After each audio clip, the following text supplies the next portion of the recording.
Je vous propose qu'on commence. Les gens vont continuer à arriver gentiment. Donc, la parole est à Jean-Claude Melchior, donc président du réseau TCA francilien. Jean-Claude, je t'en prie. Bonjour à toutes et à tous. Je vais en introduction vous dire deux mots sur ce qu'est le réseau aujourd'hui. Alors, le réseau TCA francilien est une association 1901 qui a été créée en 2008 et qui a été créée pour essayer de fédérer, de permettre la communication entre les différents professionnels de toutes parts qui participent à la prise en charge et à l'aide aux personnes souffrant de troubles des conduites alimentaires. Comme certains sont médecins, d'autres psychologues, d'autres ont d'autres métiers médicaux, paramédicaux ou sociaux, il nous paraissait extrêmement important, et au sein du corps médical, avec des spécialités différentes, que ces gens puissent communiquer et petit à petit arriver à essayer de fédérer une manière consensuelle de pouvoir prendre en charge les malades. Ça, c'était la première idée. La deuxième idée était aussi de faire, bien sûr, connaître la pathologie, d'aider les familles, d'aider la recherche, de faire des formations pour les professionnels et éventuellement des formations et des communications grand public. On voulait aussi apporter une aide aux personnes concernées, à leurs familles, et c'est la raison pour laquelle on a ouvert une ligne d'écoute téléphonique, anorexie, boulimie, info, écoute, qui aujourd'hui a un nombre important d'écoutants potentiels et qui fonctionne avec 4 plages horaires hebdomadaires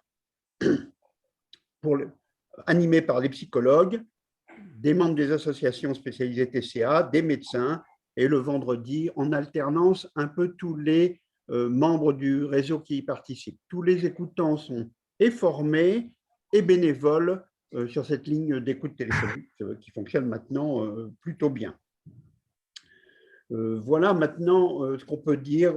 Juste un petit mot pour ne pas prendre trop longtemps la parole, c'est de dire que le souhait du réseau pour l'avenir serait qu'on puisse arriver à construire des parcours de soins pour que les malades et leurs familles, souvent désemparés, errent un peu à droite, à gauche et ne sachent pas toujours comment faire prendre en charge leur enfant ou adolescent souffrant, ou adulte, si le cas se présente aussi. Et ça, je crois que c'est un enjeu important et c'est un enjeu que le réseau ne peut pas faire tout seul, puisque la construction de parcours de soins doit être fédérée et organisée à l'échelle du pays, au moins. C'est pour ça que la FAB joue un rôle extrêmement important, notamment dans la mise en place de recommandations qui ont été faites avec l'HAS. Bon, je ne veux pas prendre plus longtemps la parole, si ce n'est pour vous dire que je remercie au nom du réseau l'Agence régionale de santé d'Île-de-France de nous avoir soutenus et de nous avoir bien soutenus et d'avoir permis qu'on engage un médecin, Franck Sirot, qui a effectué un travail absolument considérable depuis quelques mois, qui va permettre de faire bien avancer les choses, je pense. Voilà, écoutez, bonne conférence à tous et je suis comme les autres à l'écoute pour répondre aux questions. Merci Jean-Claude. Alors, on essaiera de faire une petite séance de questions-réponses à la fin. Donc là, je passe la parole à Nathalie Godard,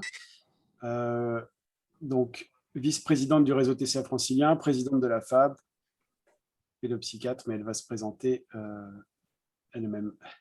Bonjour, je suis donc pédopsychiatre à la Fondation Santé des étudiants de France et je vous propose simplement en introduction de reposer la question de ce que sont les troubles des conduites alimentaires, qui sont des troubles psychiatriques qui peuvent affecter depuis l'enfance jusqu'à l'âge adulte et qui sont bien connus sous des noms que sont l'anorexie mentale, la boulimie, l'hyperphagie boulimique, et il y a d'autres troubles, mais ça, ce sont ceux qui sont les plus connus. Une revue de la littérature assez récente faite par l'équipe de Rouen allait jusqu'à affirmer que 20% de la population souffre au cours de sa vie de troubles des conduites alimentaires. Et on sait à l'heure actuelle que plus de 900 000 personnes en France souffrent de troubles des conduites alimentaires très graves. Ces troubles des conduites alimentaires, ils ont des conséquences importantes sur la santé des personnes qui en souffrent, aussi bien sur le plan psychique que sur le plan somatique et sur le plan nutritionnel. Il est extrêmement important de les repérer le plus précocement possible, puisqu'en fait, les complications, elles vont survenir, elles vont être d'autant plus graves que la durée sera longue avant l'entrée dans les soins. Et on sait que les soins sont d'autant plus efficaces que l'intervention va être précoce. Il est extrêmement important de savoir que pour les formes graves, moins de la moitié des personnes qui souffrent de troubles des conduites alimentaires arrivent aux soins, et ce pour plusieurs raisons. En fonction du trouble des conduites alimentaires, soit parce que les personnes n'ont pas conscience de leurs difficultés, soit pour d'autres parce qu'elles en ont honte et n'osent pas en parler. Il faut dire que l'image populaire qu'on a dans la population générale sur la représentation de ce que sont les troubles des conduites alimentaires, ce sont bien souvent des images autour de, pour l'anorexie mentale, eh bien, c'est juste un caprice, il suffit qu'elle mange et ça va passer. Et pour l'hyperphagie boulimique ou la boulimie, eh bien, c'est juste un petit problème de volonté. Et toutes ces images sont extrêmement stigmatisantes pour les patients et ne vont pas faciliter l'accès aux soins. C'est pour ça, dans ce contexte, que la FAB a souhaité organiser une journée mondiale, et je vais laisser à mes collègues le soin de pouvoir vous expliquer pourquoi on a eu ce souhait.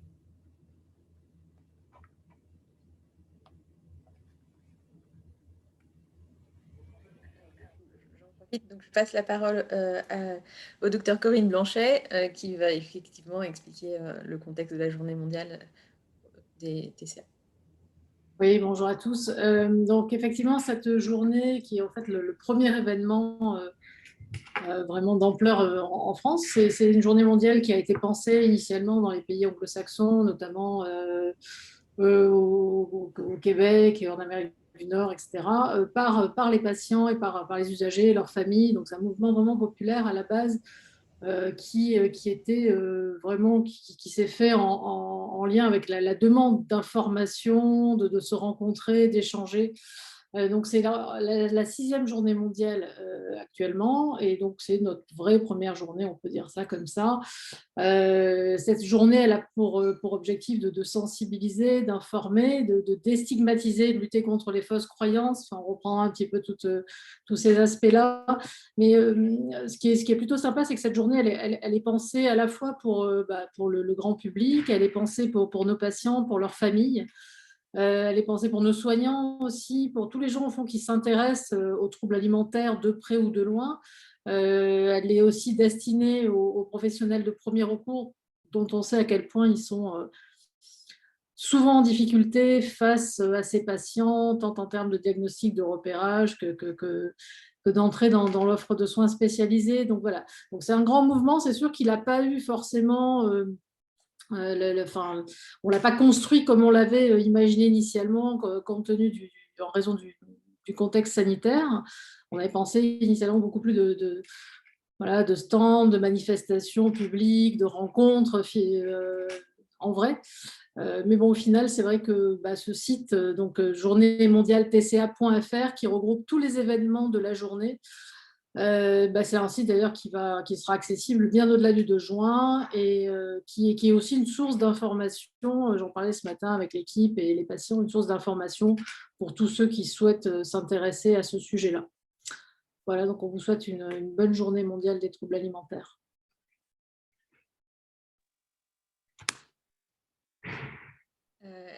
Et donc... Merci Corinne, oui. Vas-y, on passe si la parole à Julie Montal. Oui, bonjour.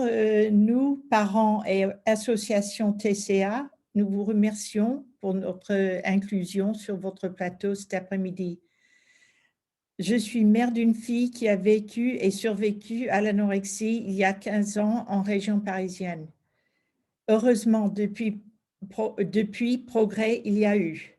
Cette journée mondiale manifestée partout en France offre un éclairage supplémentaire sur ce sujet déroutant des TCA. C'est une lueur d'espoir dans un monde qui est, pour nous tous, souvent gris ou noir. Les témoins de notre recueil « Paroles de parents, parcours de soins » se sont souvent sentis exclus du traitement de leurs enfants alors qu'ils étaient au cœur du désordre quotidien, 24 heures sur 24, 7 jours sur 7. Nos chemins étaient pleins de contradictions. Nous marchions dans un monde où on nous disait que l'enfant doit être soigné au plus vite par un spécialiste, mais où les rendez-vous sont lointains, aussi bien dans le calendrier qu'en kilomètres. C'est un monde assombri par le secret médical et ralenti par un généraliste qui n'oserait pas s'aventurer dans un environnement complexe et inconnu. Est-ce que j'ose demander des réponses aux questions que l'on nous pose? Aujourd'hui, pourrions-nous espérer que lorsque c'est nécessaire et urgent, qu'il y ait des fonds et des lits d'hôpitaux spécialisés pour accueillir notre enfant? Pouvons-nous espérer des formations pour généralistes, les premiers à voir nos enfants? Pourrions-nous espérer, nous aussi, recevoir informations et formations pour être meilleurs parents face au TCA? Pouvons-nous espérer que les spécialistes présents aujourd'hui, partout en France, voient la famille comme partie intégrale d'un traitement et du développement de leurs patients? Ne perdons pas l'élan que nous prenons aujourd'hui. Nous vous remercions encore de notre inclusion parmi vous. Merci beaucoup. Nous allons passer la parole au docteur Renaud de Tournemire. Renaud, c'est à toi. Oui, bonjour, merci. Donc moi, je suis pédiatre, médecin pour adolescents à Boulogne-Billancourt, dans un hôpital à l'ouest de Paris. Je vous remercie beaucoup, Madame Montal, parce que je pense que vous posez toutes les bonnes questions et que j'espère qu'au fil du temps, effectivement, on progresse dans l'accueil plus rapidement des jeunes qui souffrent ou des moins jeunes qui souffrent de troubles alimentaires, même si on a encore bien des difficultés, et surtout qu'on inclut beaucoup plus les familles comme des acteurs de soins, et qui sont des acteurs d'ailleurs prioritaires de soins. Moi, je voudrais juste dire un mot en tant qu'ayant porté une responsabilité sur la région Île-de-France par rapport à cette journée du 2 juin, dire que ça a été l'occasion de moments très riches, à la fois localement, c'est-à-dire que tous les services dans la région parisienne qui ont l'habitude de s'occuper de troubles alimentaires, les soignants ont travaillé avec les personnes malades et leur entourage autour de cette journée. Ça a été l'occasion d'échanges extrêmement riches. Et je reviens à cette affiche qui fait peut-être un peu peur, mais avec ce titre qui est percutant, qui est « Osons en parler ». Et osons en parler, c'est aussi bien nous, les médecins, les soignants, les familles qui ont du mal, qui n'osent pas toujours parler de leur enfant malade auprès de leurs proches, et bien sûr les personnes malades elles-mêmes. Donc, sur le plan des structures de soins, ça a été l'occasion vraiment de discussions et d'avancées, je pense, importantes. Mais c'est vrai qu'on avait aussi l'idée de faire connaître au grand public ces maladies, parce qu'il y a quand même un paradoxe qui est que par exemple à l'adolescence, c'est la 3e maladie chronique après l'obésité et l'asthme, et pourtant c'est une maladie, comme vous le rappeliez, Madame Montal, qui est peu connue des médecins et même peu connue de la population, puisque un certain nombre de personnes souffrent de troubles alimentaires, mais n'en parlent pas, ne sachant même pas que c'est une maladie. Voilà. Donc l'idée, c'était d'essayer de diffuser au maximum l'information, donc à travers des contacts auprès de journalistes, et on commence à avoir quand même beaucoup d'articles là ces derniers jours qui ont pu paraître, qui rappellent la ligne téléphonique, mais qui rappellent ce que Nathalie Godard a introduit, c'est-à-dire les différents types de troubles alimentaires. On a eu un fort soutien de la région Île-de-France qui, depuis quelques jours, diffuse des spots dans les Transiliens. et qui envoie aussi des informations sur les espaces numériques de travail des jeunes de la région. Donc, voilà, je pense vraiment qu'on est en train de contribuer à une meilleure connaissance par le grand public et par les pouvoirs publics des troubles alimentaires. Et qui dit meilleure connaissance, dit meilleure prise en charge. Merci Renaud. On passe la parole au docteur Mouna Anachi. Oui, bonjour à tous. Merci de nous avoir rejoints et merci à mes collègues qui ont organisé cette journée et qui ont permis de faire connaître les troubles alimentaires au grand public. Donc, moi, je vais vous dire qui cette pathologie ou ces pathologies concernent-elles. Finalement, c'est quasiment tout le monde. D'abord, les sujets jeunes, les adolescents, parce que c'est des maladies qui commencent souvent à cet âge-là, c'est-à-dire les adolescents et les jeunes adultes, mais aussi les adultes, parce qu'il y a des formes tardives qui existent, et leur entourage, famille et proches. Tous les professionnels de la santé sont également concernés, qu'ils soient spécialisés ou non dans les troubles des conduites alimentaires, les médecins généralistes, les médecins scolaires, les médecins universitaires ou non, mais également les infirmiers, les aides-soignants, les diététiciens en première ligne, les psychologues et les kinésithérapeutes. Ce sont des pathologies dont l'approche thérapeutique est transdisciplinaire et nous avons besoin de professionnels de santé venant d'horizons diverses qui travaillent en collaboration et en synergie pour pouvoir soigner correctement ces patients-là. Et également, le grand public est concerné parce que connaître la pathologie, connaître l'existence des troubles des conduites alimentaires permet de sensibiliser, d'être attentif vis-à-vis de son entourage et de pouvoir agir tôt, rapidement. Comme disait le docteur Godard tout à l'heure, un dépistage précoce améliore le pronostic, donc on a tout intérêt à ce que la population générale, les spécialistes, mais aussi les professionnels non spécialistes, soient au courant de l'existence de cette pathologie, aussi connaissent le parcours de soins afin de permettre aux patients qui rentrent dans la maladie de pouvoir avoir accès aux soins rapidement et de pouvoir bénéficier des meilleurs soins au meilleur moment et de façon rapide. Donc voilà, je vais laisser la place à ma collègue pour la suite. Alors, on va passer la parole au docteur Isabelle Nicolas. Bonjour, oui, donc moi je suis psychiatre, je travaille dans un service pour adolescents et adultes jeunes à l'Institut Mutualiste Montsouris à Paris. C'est vrai qu'il y avait beaucoup d'objectifs à cette journée qui nous donnent un élan et qu'on pourra continuer l'année prochaine pour la journée 2022.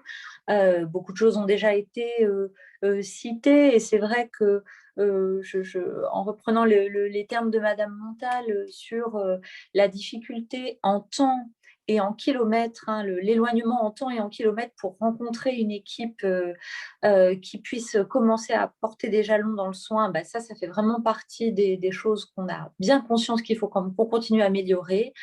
Ça veut dire repérer précocement les TCA, faire comprendre à chacun ce que sont les TCA, ce qu'on essaie vraiment de faire de façon pédagogique à travers cette journée aussi et la médiatisation qui l'accompagne. Et puis, penser aussi l'articulation entre la ville et l'hôpital, entre les troubles chez les plus jeunes, chez les adolescents et l'évolution de la place de la famille comme accompagnement quand on va vers des services plus adultes. Ça, ce sont aussi des questions que les familles nous renvoient beaucoup et qu'on voit qui sont encore à améliorer dans notre pratique. Vraiment, il faut qu'on puisse travailler avec des relais locaux qui soient formés pour que les soins ne soient pas accessibles qu'à des distances pharaoniques. Et c'est vrai que c'est aussi important pour l'autonomisation des adolescents ou des adultes jeunes dans leurs soins, que ces soins soient accessibles.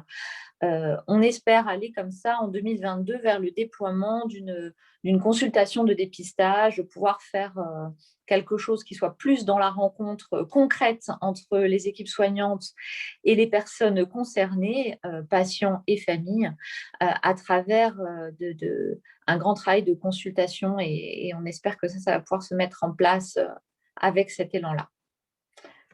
Merci. Merci Isabelle. On passe la parole au docteur Fabienne Perdereau. Fabienne, il faut que tu réactives ton micro.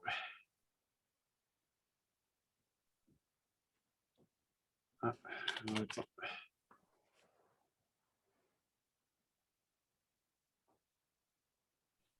T'entends pas? Oui, excusez-moi. Voilà. Donc, effectivement, moi, je suis docteur Perdereau, je suis médecin psychiatre et thérapeute de famille. Et dans les messages clés de cette journée qui, là, prend toute son ampleur, même si ce n'est pas la première fois qu'elle existe en France, mais jusque-là, elle était relativement confidentielle. Et cette année, on voit toute l'ampleur qu'elle peut prendre. Un des principaux objectifs, c'est effectivement de pouvoir familiariser le grand public avec ces troubles qui sont très fréquents, comme le disaient mes collègues, comme le disait le professeur Godard, et permettre aux personnes de sortir de leurs difficultés, tout d'abord en parlant et en accédant à des soins idéalement de plus grande proximité. Donc, un des messages clés de cette journée, c'est donc aider les professionnels de premier recours à une intervention précoce. Et puis, favoriser aussi les liens avec les parents et les familles qui sont, comme le disaient aussi mes collègues, puisqu'il y a pas mal de messages clés qui se répètent. Les familles et les parents sont des acteurs clés du traitement. Ils sont de plus en plus impliqués dans les soins, que ce soit pour les personnes jeunes, les enfants, les adolescents ou même les adultes. Hein, l'entourage familial est très important pour accompagner les personnes vers la guérison. Un des autres messages, c'est que quelle que soit la durée des troubles et quelle que soit l'ancienneté et la sévérité, à tout moment, il peut y avoir une évolution positive avec, sans forcément parler d'un retour à d'intégrum, mais en tout cas d'une qualité de vie retrouvée avec possibilité de vie professionnelle, de vie familiale. Et tout ça grâce à la diminution des obstacles aux soins et aux soins précoces et pour les populations les plus précaires.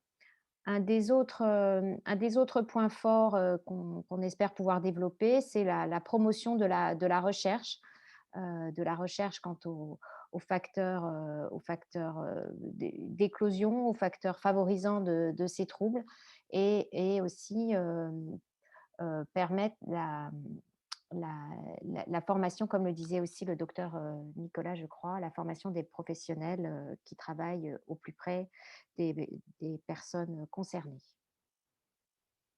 Voilà, je pense que je peux laisser la parole à Madame Franciro pour Merci la Isabelle. Oui. suite. On passe la parole au docteur Franciro. France, c'est à toi. Ouais. Bonjour, donc moi je suis psychiatre et donc je travaille pour le réseau. Pour faire un rapide point sur ce qui a été organisé donc, pour la journée mondiale. De toute façon, tous les événements sont regroupés sur le site de la journée mondiale, donc journéemondiale-tca.fr. Et donc ce qui a été organisé, c'est des groupes d'accueil, d'information en partenariat avec les associations de familles et d'usagers, des conférences à destination du grand public et ou des professionnels en visioconférence, des webinaires, des rencontres interprofessionnelles et pluridisciplinaires. Et puis, on a essayé de diffuser le plus possible des documents d'information, les plaquettes, les flyers. Et bien sûr, de communiquer sur la ligne d'écoute téléphonique qui, pour la journée, est ouverte de 9h à 19h avec plus d'écoutants qu'habituellement afin de pouvoir répondre le plus possible à toutes les demandes. Voilà, et je passe la parole à Julien Lascar-Borromée pour nous faire un point sur les perspectives pour l'année prochaine, peut-être. Oui, bonjour. Donc, moi, je suis Julien Lascar-Borromée. Je suis le coordonnateur à la fois donc, de la Fédération française anorexie boulimie et aussi du réseau TCA francilien. Donc, je suis à la jonction un petit peu de ces deux associations qui ont évidemment le même but, qui est d'améliorer la prise en charge des troubles des conduites alimentaires, donc l'une à l'échelle nationale, l'autre à l'échelle régionale. Pour les perspectives de l'année prochaine, donc, comme mes collègues ont pu l'expliquer, c'est vrai que la crise sanitaire est venue un petit peu contrarier les objectifs qu'on s'était fixés au départ, qui étaient, on va dire, plus proches de ce qui peut être fait dans d'autres pathologies, avec beaucoup de consultations de dépistage, beaucoup de stands d'information en présentiel, avec voilà, distribution de petits rubans comme ça, de documentation, de réponses à des questions qui peuvent se poser. Également des consultations conjointes entre des professionnels de santé spécialisés, des professionnels de premier recours, comme des médecins généralistes, justement, qui ne savent pas forcément comment faire quand ils sont confrontés à des patients souffrant de troubles alimentaires. Donc voilà, tout ça, ce sont des choses qu'on avait imaginées, qu'on souhaite toujours faire et qu'on va programmer du coup pour 2022 quand on aura, je l'espère, la possibilité de faire des choses enfin, voilà, avec une vie normale, on va dire. Donc, beaucoup de consultations des stands d'information. On continuera évidemment, comme on l'a fait, à être très présent quand même sur Internet, sur les réseaux sociaux. Mes collègues l'ont aussi rappelé, le site de la journée a vocation à exister bien au-delà de la journée du 2 juin, à exister toute l'année et de faire la jonction entre les journées d'une année sur l'autre. On y mettra évidemment en plus des informations qui figurent déjà, les replays des conférences qui auront pu être enregistrées comme celle-ci. Et puis, on référencera également tous les articles de presse, les émissions télé, les émissions radio, les podcasts, enfin voilà, toutes les initiatives qui ont pu avoir lieu aujourd'hui. Il y en a de nombreuses. Donc, c'est vrai que la journée, malgré les conditions un petit peu hostiles, semble vraiment bien prendre. C'est la première fois, hein, pour le rappeler quand même, qu'on fait quelque chose à l'échelle nationale pour les TCA en France. C'est une journée internationale qui existe depuis 6 ans, mais c'est vrai qu'il y a eu quelques petites initiatives par-ci, par-là les années précédentes, mais rien qui mobilise l'ensemble des professionnels de santé. Voilà, donc on peut espérer pour 2022 faire la même chose en mieux, en plus fort, avec une présence médiatique et auprès des institutions encore plus grande. Et avec, espérons-le, par exemple, vous avez sans doute vu sur la chaîne YouTube de la journée ou sur le site le spot officiel, donc au format un peu publicité de 20 secondes. Notre objectif, c'est de pouvoir, par exemple, le diffuser sur toutes les chaînes de télévision l'année prochaine. Cette année, malheureusement, ça n'a pas été possible. Mais voilà. Donc, et bien évidemment, on compte sur vous tous pour relayer les messages, retweeter les tweets. On est sur tous les réseaux sociaux, Facebook, TikTok, Instagram, Twitter évidemment, YouTube. Voilà. Donc, n'hésitez pas aussi à faire connaître ces sites, ces réseaux sur lesquels voilà, on met toute l'information disponible sur les TCA pour aider voilà, à comprendre ces pathologies, mais aussi à orienter les patients vers les soins, accompagner les familles en lien avec les associations de familles et d'usagers dont Madame Montal était la représentante aujourd'hui. Voilà, donc on continue déjà aujourd'hui 2021, on se concentre sur 2021 pour l'instant et on passe à 2022 dès demain. Voilà. Je repasse peut-être la parole au docteur Colin Sturder pour dire un mot sur les enfants et les TCA. Oui, merci France. Donc moi, je suis pédopsychiatre. Je travaille à Paris, à Robert Debré, et je m'occupe d'une unité qui est vraiment dédiée à la prise en charge des TCA des enfants. Donc on est spécialisé dans les prépubères, donc avant l'âge classique de l'anorexie. Et on prend également en charge des enfants avec d'autres troubles du comportement alimentaire restrictif qui ne sont pas très connus, dont le nom scientifique anglo-saxon est ARFID. Et donc des enfants qui ont comme point commun d'avoir une grande difficulté à subvenir, du coup, à assurer leurs besoins nutritionnels. Et nous sommes également le centre de référence maladies rares, anorexie mentale de l'enfant, donc spécialisé dans les formes prépubères, schématiquement 8-12 ans, avec parfois les premiers symptômes d'anorexie qu'on peut voir dès 6-7 ans. Et donc, à ce titre-là, nous les accueillons à la fois sur des consultations spécialisées, des hôpitaux de jour et des hospitalisations à temps complet.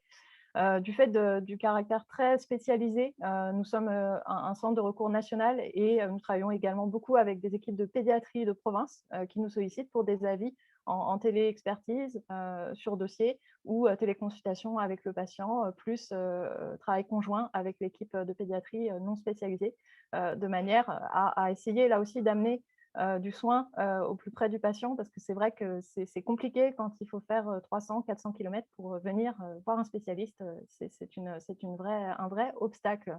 L'autre point sur lequel je me permets d'intervenir également, c'était pour souligner que par rapport aux besoins de recommandations, nous avons commencé un travail que je coordonne, qui est l'élaboration d'un protocole national de diagnostic et de soins pour élaborer des recommandations sur l'anorexie mentale des petits. Et donc, nous avançons progressivement sur ce dossier qui devrait permettre de publier des recommandations, nous l'espérons, d'ici 2022. Voilà. Et également un petit mot autour de l'information et de la psychoéducation à destination des familles, des professionnels, des proches, pour dire que voilà, c'est vraiment pour nous un point clé, qu'une consultation c'est court, qu'on a tellement de messages à faire passer que c'est très frustrant, et ça nous a conduit sur le service à développer un outil de psychoéducation qui est un site internet qui s'appelle Clepsy, et clepsy.fr, clepsy.fr, sur lequel vous avez des tas de fiches pratiques. Au départ, qu'on a fait vraiment pour les familles. Et puis, en fait, avec les retours par mail, on s'est aperçu que ça aidait aussi un certain nombre de professionnels de premier recours, un certain nombre de psychologues, de médecins généralistes, de pédiatres, de médecins scolaires, infirmiers, nous ont fait des petits retours en disant elles sont chouettes vos fiches, en fait, ça m'a appris des trucs, ça va m'aider pour mes patients. Voilà, donc juste pour dire qu'à l'occasion de la journée mondiale TCA, on a mis en ligne 3 outils supplémentaires autour de la problématique TCA. Voilà. Et si je peux encore garder un tout petit peu la parole, je crois que ça répond à une des questions qui est posée dans le chat, qui était sur qu'est-ce qu'on peut faire en termes de prévention par rapport au TCA. Donc, moi, je dirais, et enfin, je dis moi, mais en fait, c'est un peu le regard de l'équipe, je pense que c'est essentiellement par des messages éducatifs autour du non-jugement, autour de l'acceptation de la diversité, autour aussi de l'approche positive du corps qu'on peut aborder à la fois en famille, en cours de sport, à l'école, en sciences, en éducation civique, autour en fait de la bienveillance, de la tolérance, de l'acceptation de soi, l'acceptation de sa diversité. Tout le monde a sa morphologie, on n'est pas tous pareils. Et puis également tout ce qui va être, en tout cas dans le domaine des petits, parce que c'est ce que je connais bien, tout ce qui va être autour de la prévention sur le harcèlement et les moqueries, ça peut aussi être finalement un outil de prévention des maladies mentales et un outil de prévention finalement des troubles du comportement alimentaire, et également la prise en charge assez précoce des symptômes de stress ou de détresse psychologique des enfants va là aussi, je pense, être un levier, être un outil utile, puisque sans prise en charge, on sait, quand on reconstitue le parcours de ces enfants souffrant d'anorexie mentale, que finalement, il y a eu d'autres difficultés qui ont précédé l'entrée dans l'anorexie mentale. Voilà, merci France de m'avoir donné la parole. Merci. On va passer la parole. Alors, Christine Foulon voulait peut-être dire un petit mot. Christine, vas-y, je t'en prie. Oui, merci Julien, merci à tous.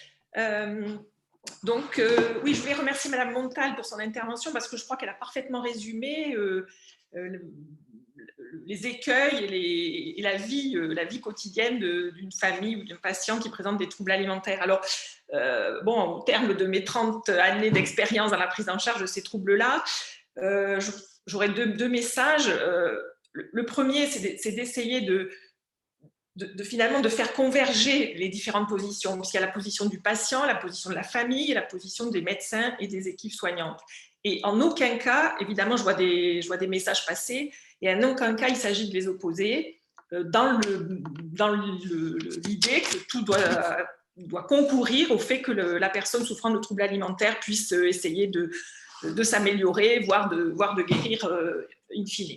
Et puis la deuxième idée que je défends aussi, c'est celle finalement de l'expertise du patient expert, c'est-à-dire des journées comme celle qu'on a aujourd'hui. Je pense que mes collègues seront d'accord avec moi. Enfin, voilà, c'est de fournir à quelque niveau que ce soit de l'évolution des troubles, le maximum d'informations, le maximum de connaissances entre ce qu'on sait, ce qu'on ne sait pas, ce que l'on peut faire, et presque ce que l'on doit faire parfois aussi, puisque là, je vois aussi des allusions à des soins sous contrainte, et parfois, on doit les proposer, mais on est d'accord que ce n'est pas la meilleure des situations. Donc voilà, de façon un petit peu résumée, mon humeur du moment. Merci Christine.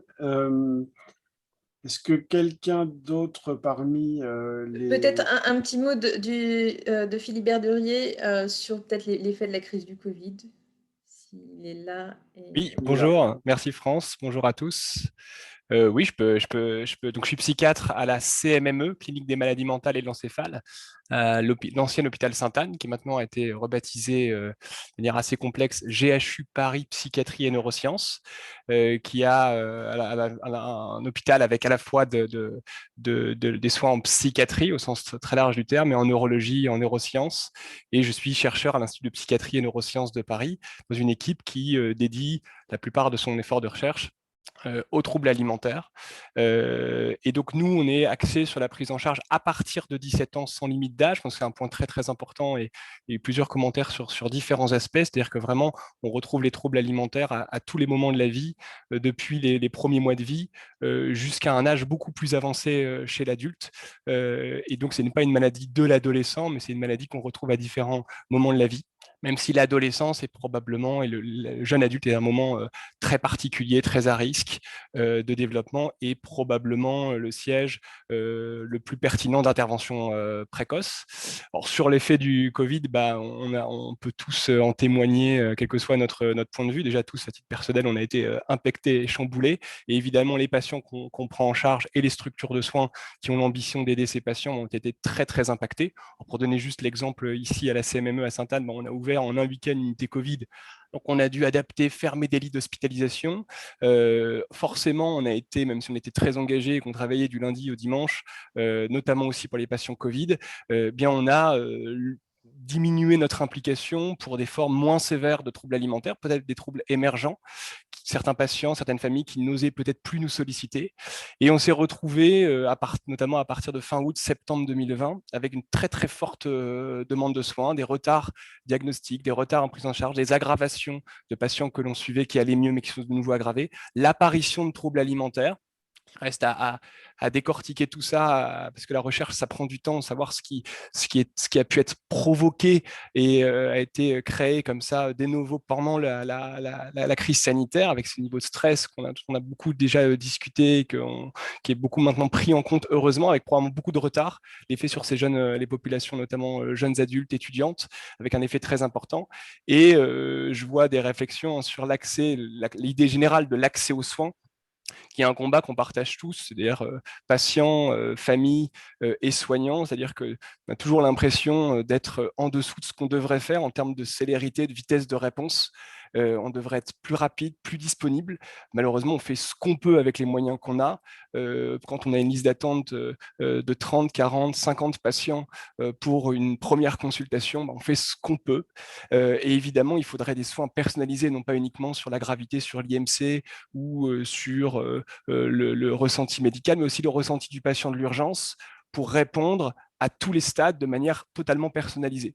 Et on a beaucoup à progresser en termes de recherche sur mieux définir ces différents troubles alimentaires. On a beaucoup progressé aussi sur la prise en charge, non seulement de l'anorexie mentale, mais aussi de la boulimie et de l'hyperphagie boulimique, avec de très nombreux patients qui restent aujourd'hui sans soins. On doit vraiment progresser de manière totalement transdisciplinaire, en s'enrichissant de toutes les différentes approches et de l'expertise, et je rejoins les collègues qui ont évoqué, l'expertise des familles et des patients eux-mêmes. Et il faut qu'on progresse sur l'implication des patients dans la critique, la construction des programmes de soins, des programmes de recherche, la définition des priorités en termes de soins et de recherche. Et on a à peu près presque tout à faire. C'est à la fois passionnant et très, très sollicitant. Et donc, c'est super cette journée. Ça permet d'avoir des avis très, très différents, des points de vue très, très différents. Ça donne énormément d'idées. Je ne sais pas, vous avez tous passé du temps sur les réseaux à lire des articles, des choses comme ça. C'est très, très riche. Et à la fois, ça doit se concrétiser, ça doit se pérenniser. C'est-à-dire que la recherche, les évolutions en termes de thérapeutique, ça ne se fait pas en une semaine, 10 jours. Un projet de recherche bien mené sur une approche thérapeutique, c'est entre 3 et 10 ans de développement, avec des financements, le besoin de financer cette recherche, de dégager du temps et du personnel. Et donc, en tout cas, vous pouvez tous compter sur l'implication des réseaux de soins, du réseau TCA francilien, de la Fédération française anorexie boulimie et d'autres structures, et notamment les structures représentatives des patients et de leurs familles, pour porter ça tout au long de l'année, du lundi 8h jusqu'au dimanche soir, dans les services d'urgence et partout. Merci à vous. Merci beaucoup Philibert. Juste avant les questions, je vais juste passer la parole aussi pour peut-être 2 derniers mots à Sophie Réfabus, parce qu'on a entendu beaucoup de médecins, mais justement on disait que les soins devaient être pluridisciplinaires. Et donc voilà, Sophie, je te laisse te présenter. Merci beaucoup. Alors oui, je suis psychologue et en plus, depuis quelques mois, je travaille exclusivement en libéral. Alors, je suis flattée de passer en dernier, même si c'est un peu difficile parce qu'il y a plein de choses qui ont été dites et avec lesquelles avec lesquelles j'étais tout à fait d'accord. Pour rebondir quand même sur les 2 dernières interventions, à la fois de Christine, parce qu'en effet, je suis particulièrement d'accord sur le fait que cette journée, si elle peut faire entendre que vraiment le but, c'est que tous, autant qu'on est, les soignants, les familles, etc., notre but, c'est de faire connaître la pathologie, de la faire et de permettre un accès aux soins le plus précoce possible. Et c'est vrai aussi, je lis un peu les commentaires et on aura sûrement l'occasion de répondre aux questions, mais que quelle que soit la façon d'avoir accès aux soins, l'important c'est d'avoir accès aux soins. Je comprends que pour certains, ce soit très difficile d'y avoir accès pour toutes les raisons qu'on a évoquées. Je lis que certaines personnes ont un contact difficile, hein, notamment par rapport aux contraintes, et je pense que ce sera vraiment un sujet dont on parlera. Mais en tout cas, voilà, de rejoindre Christine dans l'idée que, évidemment, que notre seul objectif, c'est d'aider les personnes qui souffrent d'un trouble alimentaire. Donc ça, c'était le premier point vraiment important pour moi, pour avoir travaillé à l'hôpital dans des services où on avait des patients sous contrainte. Et le deuxième point, aussi pour rejoindre Philibert sur l'aspect très, très situationnel du Covid, j'ai vu, puisque je suis en libéral, un afflux très, très important de patients dans des situations, donc présentant un trouble alimentaire évidemment, mais dans des situations assez préoccupante parce que justement, n'ayant pas d'accès aux soins et enfin, toutes les répercussions qu'ont entraîné cette crise sanitaire. Voilà, donc, et donc l'importance du réseau, parce que quand on prend en charge des patients qui ont un trouble alimentaire grave, de pouvoir compter sur le réseau, de pouvoir travailler quand on est en ville, de pouvoir l'importance de travailler, pas simplement quand on est psychologue, mais avec un médecin qu'on connaît, qui est spécialisé, avec un psychiatre, avec une nutritionniste ou une diététicienne spécialisée, etc. Voilà, un peu pour la pratique en libéral. Merci Sophie. Donc, France, je ne sais pas si tu veux faire une petite conclusion rapide aussi sur un peu les moyens. Et après, on passe aux questions. Il y a un certain nombre de questions. Oui, alors c'est vrai qu'on a parlé beaucoup des moyens et parfois de la difficulté d'accès aux soins. Nous, Jean-Claude Melchior en a parlé tout à l'heure, mais je voulais remettre un point dessus. C'est vrai que l'ARS a quand même beaucoup soutenu le réseau, a donné des moyens aussi là, dans le contexte de la crise du Covid. Et on continue de travailler avec l'ARS pour structurer la filière de soins, pour faire un état des lieux des points de difficulté et essayer d'organiser les choses mieux pour les patients, pour l'accès aux soins et puis aux soins adaptés, parce qu'il y a beaucoup de choses différentes. On va peut-être passer aux questions, comme il reste relativement peu de temps. Il y avait beaucoup de questions sur l'accès aux soins, sur les difficultés d'accès aux soins et sur parfois le coût des soins. Je ne sais pas si... Voilà, Julien, tu n'entends plus, tu as l'air de... Oui, pardon. Il y avait deux questions notamment qui étaient comment faire pour être prise en charge lorsqu'on est étudiante de 22 ans avec presque aucun moyen financier? Y a-t-il un suivi possible moins onéreux que 70 € la consultation? Voilà plutôt pour les questions relatives à l'accès aux soins. Donc, je ne sais pas qui veut prendre la parole éventuellement là-dessus. Je veux bien rapidement donner une réponse qui est qu'il y a des structures publiques où les soins ne sont pas payants. Et pour pouvoir être orienté, vous pouvez appeler la ligne anorexie boulimie info écoute ou vous pouvez avoir l'annuaire des structures sur le site de la FAB. Mais au niveau de la ligne téléphonique, vous serez orienté individuellement en fonction de vos besoins. Merci. D'autres questions? Alors, il y a des questions concernant la mise à l'écart des patients par rapport aux familles. Donc, comment se fait-il que les parents soient autant mis à l'écart par la majorité des médecins rencontrés, alors que pour l'avoir vécu, la communion de tous est si essentielle? Dans le même esprit, on a la menace ou la mise en place de mesures coercitives n'est-elle pas un obstacle aux soins pour les patients, bien souvent hypersensibles? Là aussi, je ne sais pas qui veut répondre. Moi, je peux dire un petit mot sur la place des parents. Dire que, comme je le disais tout à l'heure, que ce sont des acteurs de soins essentiels. Après, on peut parler des parents de mineurs ou des parents de majeurs, et peut-être qu'il peut y avoir un ressenti différent.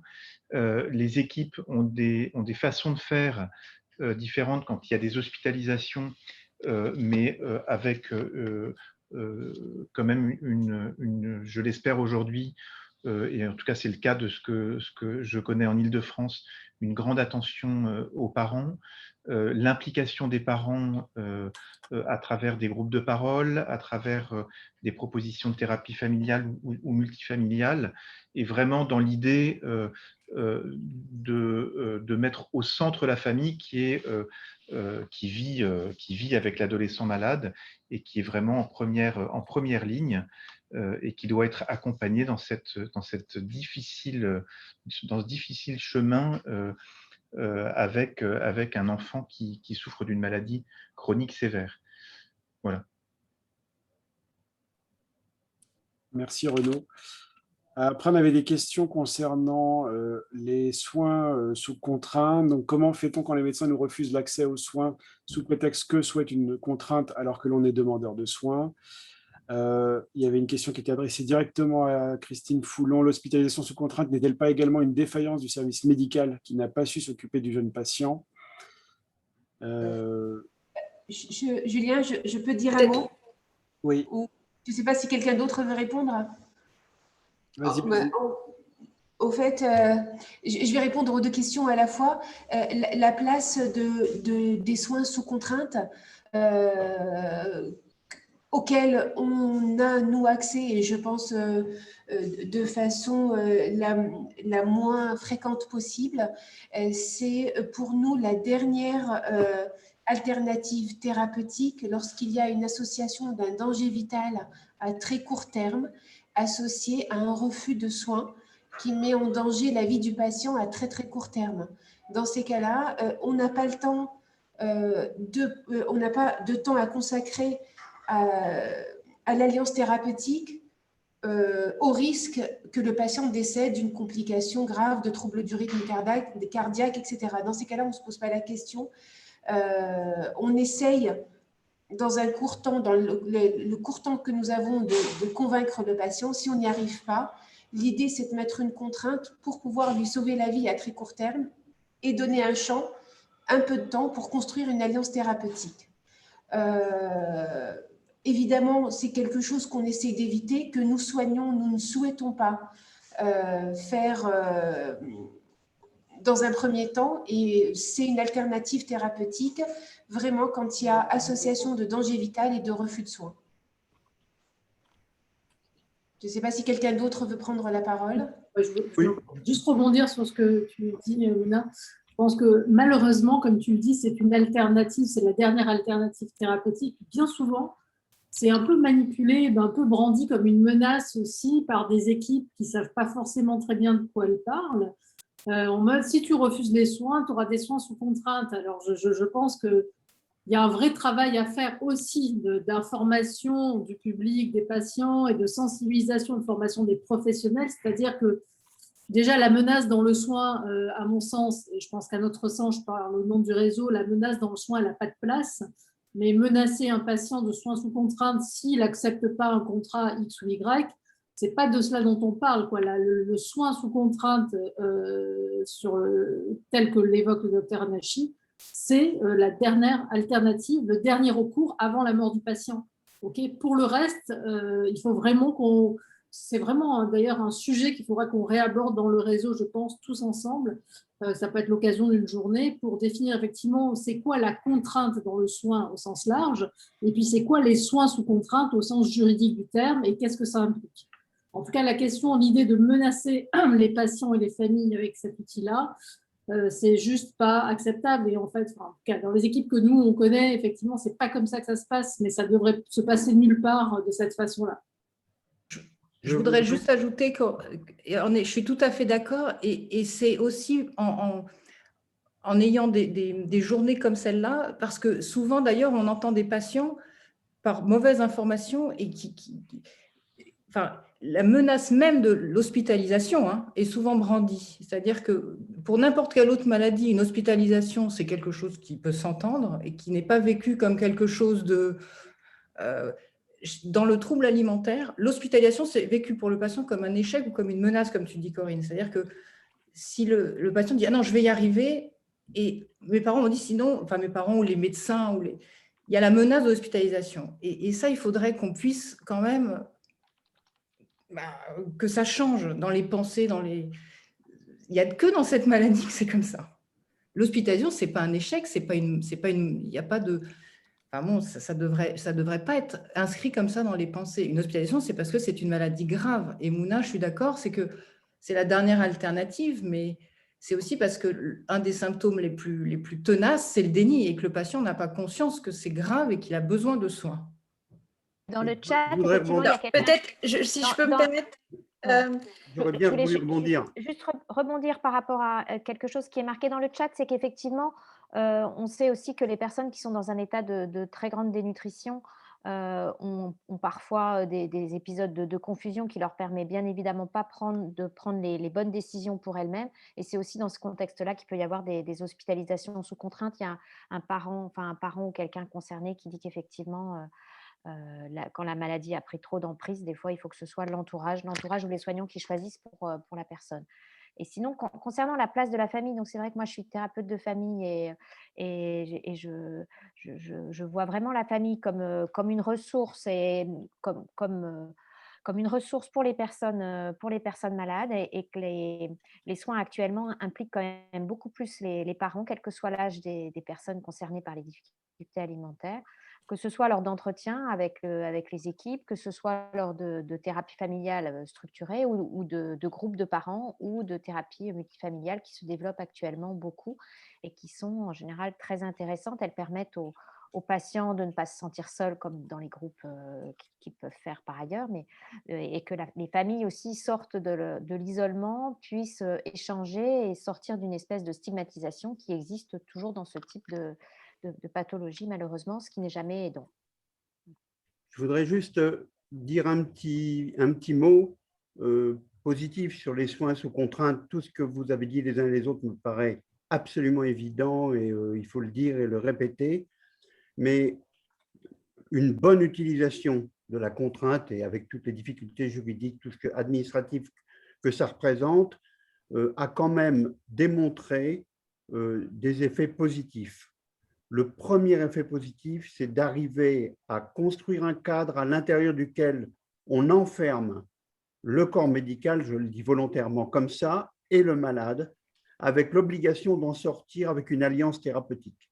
On ne sort du soin sous contrainte qu'en faisant exploser tout le système qui prend en charge le malade, ou bien en créant une alliance thérapeutique. Et les études montrent que l'alliance thérapeutique, chez des patients très réticents et très dans le déni de leurs troubles, arrive à construire une alliance thérapeutique avec les soins sous contrainte quand ils sont bien utilisés, et pas n'importe comment, mais ça, vous l'avez tous très, très bien dit.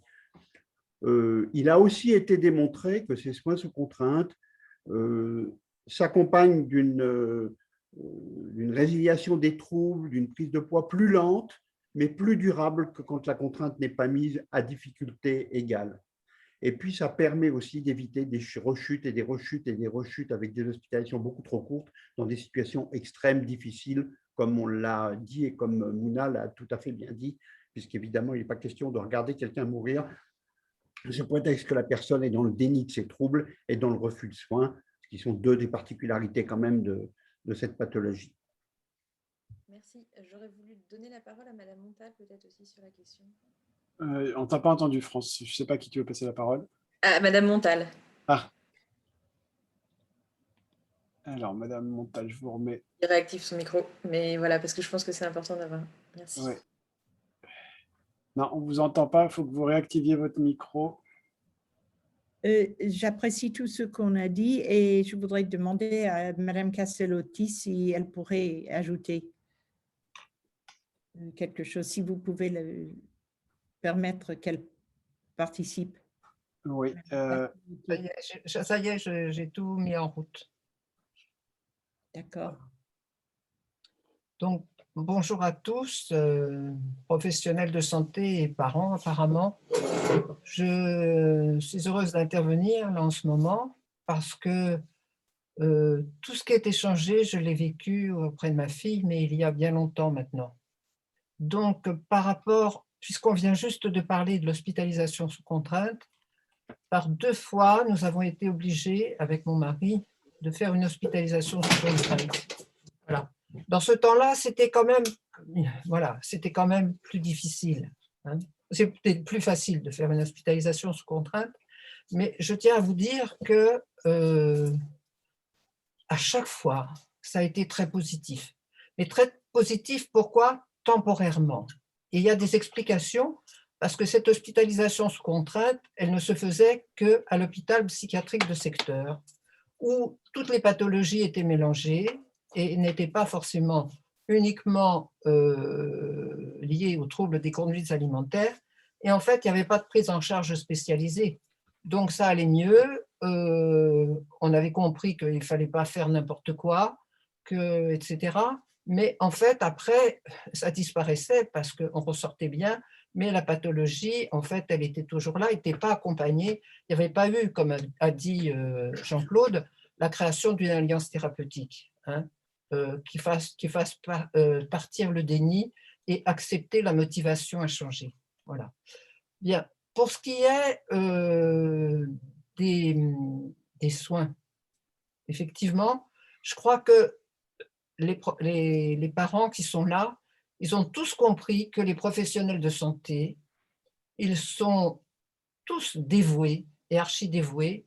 Et moi, je peux vous dire que les connaissant pratiquement tous les jours, en contact tous les jours avec eux, ils sont complètement dévoués, ce qui me fait dire que tomber dans la marmite des TCA, ils en deviennent addicts.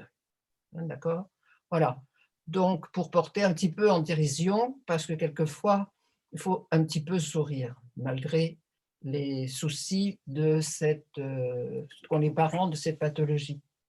Et ce n'est aucunement de leur faute s'ils sont dans cette situation. Et Philibert l'a bien montré tout à l'heure, c'est-à-dire que, et en particulier maintenant, avec l'influence du Covid, il n'y a pas assez de structures, il n'y a pas assez de soignants, et les professionnels de santé de premier recours, que ce soit les médecins généralistes, c'est peut-être plus pardonnable, mais que ce soit aussi les pédopsychiatres, ils n'y connaissent rien au TCA.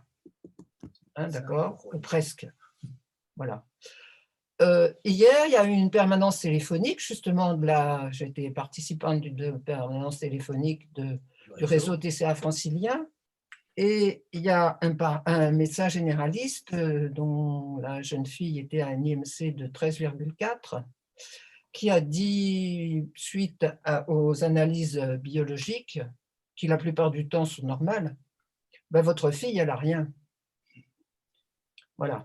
Donc, votre fille, elle n'a rien. Et donc, après, la maman, qui s'inquiète beaucoup, eh bien, qu'est-ce qu'elle peut faire avec sa fille? qui n'acceptent pas, puisque le médecin généraliste a dit « votre fille n'a rien ». Voilà. Donc ça, c'est hier. Hein. Donc on en est aux situations actuelles, mais cette situation actuelle, elle n'est aucunement due, je pense, à tous les professionnels qui vous ont parlé aujourd'hui et qui existent aussi, qui sont un peu répartis dans toute la France, dans tous les centres spécialisés TCA. Voilà. Quelquefois, sachez que les parents, on a parlé d'une alliance thérapeutique. Les parents, ils peuvent faire des fautes. Mais ce n'est pas pour ça que c'est ça qui va déclencher le TCA. Il faut plein de choses qui arrivent pour déclencher un TCA. Les soignants aussi, ils peuvent faire des fautes. Hein, d'accord? Comme les patients et patientes, eh ben, ils peuvent faire des fautes quant à l'analyse de leur pathologie, de leur maladie. Parce que c'est la maladie qui leur parle. Et ce n'est pas eux. Eux, ils veulent guérir. L'anorexie, tout trouble alimentaire, c'est un appel au secours de l'entourage. C'est une manifestation à un mal-être. Ça a un sens pour elles. Et comment quitter cette pathologie qui nous a permis de rester en vie? Donc c'est là que l'alliance thérapeutique, elle est importante. Alors, j'explique un petit peu ce que c'est l'alliance thérapeutique. Vite, Daniel, parce qu'on est un peu pris par le temps. Oui, et on enchaîne avec la table ronde après. Je reviens aussi tout à l'heure. Voilà, je sais. Et donc, justement, avançons. Donc, juste 2 mots, parce que l'alliance thérapeutique, c'est confiance, confiance et confiance entre les trois, la famille, le patient et les soignants. Voilà. Merci beaucoup, Merci, Madame Castellotti, Madame Montal. Donc, effectivement, on arrive à la fin de cette conférence. Merci à tous pour votre participation. Il y a une autre conférence tout à l'heure à 15h de la Fédération Anorexie Boulimie, donc au niveau national. Julien, je ne sais pas si tu avais un peut-être à dire. Non, je viens de mettre dans le chat le lien pour la table ronde de la FAB, donc c'est sur Zoom aussi. Il faut juste s'inscrire rapidement. Il y a un petit questionnaire à 3 questions comme pour cette conférence-là. Si vous souhaitez, alors ce n'est pas tout à fait le même format, c'est un format table ronde, mais voilà, je pense que ce sera aussi très, très instructif. Et puis, n'hésitez pas aussi à aller sur le site, encore une fois, de la journée pour voir un petit peu les contenus et surtout les autres conférences. Il y en a plein jusqu'à ce soir, y compris des conférences internationales avec le Québec. Enfin, voilà, donc plein de contenus très originaux et de qualité. Merci à tous. Nathalie, je ne sais pas, ou Jean-Claude, si vous voulez juste dire un tout dernier mot, mais 1 minute. Non, merci Julien, je crois que tu as tout dit et on continue la journée parce qu'on est peut-être en retard. Ouais, ok. Et pour répondre aux questions que je vois, il y aura un replay en effet de cette conférence. On la mettra sur la chaîne YouTube de la Journée mondiale des TCA. Donc, de toute façon, sur le site, vous avez des liens en haut vers les réseaux sociaux, notamment YouTube. Comme ça, vous aurez le lien directement de la chaîne YouTube. Il y a déjà plein de vidéos. Il y a des vidéos de plusieurs soignants. Il y a des témoignages de patients, de parents, etc. Vous verrez. Et on va alimenter cette chaîne YouTube au fur et à mesure avec les différents replays. Donc, n'hésitez pas à y aller. Merci à tous. Bonne fin de journée. Et puis peut-être à dans 25 minutes sur la table ronde FFAB. Merci. Au revoir. Merci, au revoir.